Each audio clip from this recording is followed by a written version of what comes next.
The apple tree and the farmer.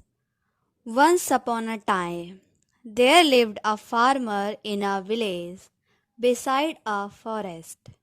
He had a big garden that had an old apple tree and other plants, trees, and beautiful flowers. When the farmer was a little boy, he spent much of time playing with the apple tree. Those days, the apple tree had given the choicest of apple to him.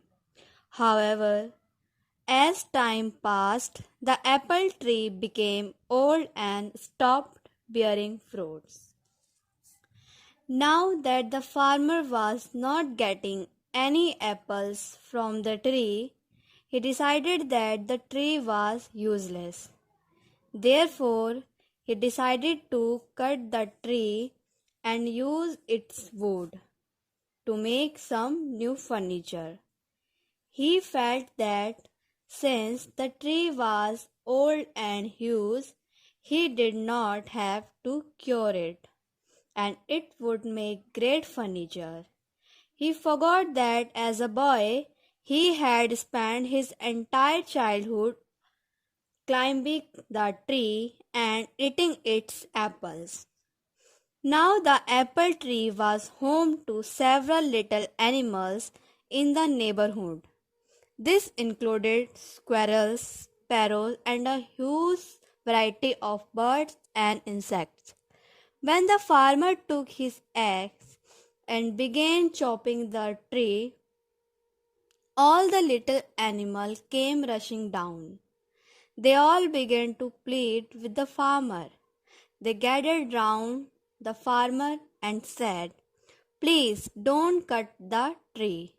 We used to play with you when you were small under this very tree. This is our home and we have no other place to go." The farmer was adamant.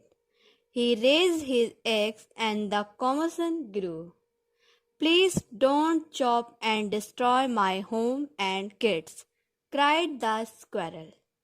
"Please don't chop and destroy my nest," cried the little bird. "Please don't cut the apple tree," cried the grasshopper. The farmer, however, forgot his childhood and his animal friends. He began to chop the tree harder all the time.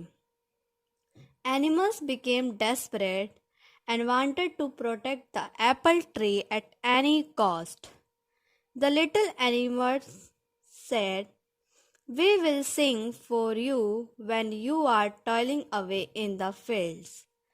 We will look after your little boy. He will not cry, but instead will be entertained and happy. You will like our song and will not feel tired." However, their cries for help fell on deaf ears. Despite all their requests, the farmer continued to chop down the tree. All of a sudden, he noticed something shiny.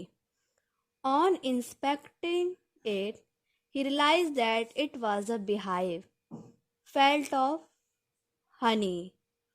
He took a little and put it in his mouth. The taste of the honey woke up the little boy in him. Suddenly, the memories of his childhood came rushing back. The honey tasted so good that he wanted more. It brought a sense of happiness to him. He smiled and exclaimed, "This tastes amazing." Realizing the change in the farmer's attitude, the little animals spoke in unison. The bee said, "I will always provide you with sweet honey." The squirrel said, "I will share any amount of nut that you want." The birds cried, "We will sing as many songs as you want." Finally, the farmer realized his folly and put down his axe. He understood that the tree was home to many people and animals that provided him with so many things.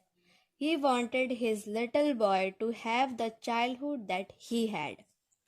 The farmer realized that the apple tree was not that fruitless. The little boy in him saved the apple tree.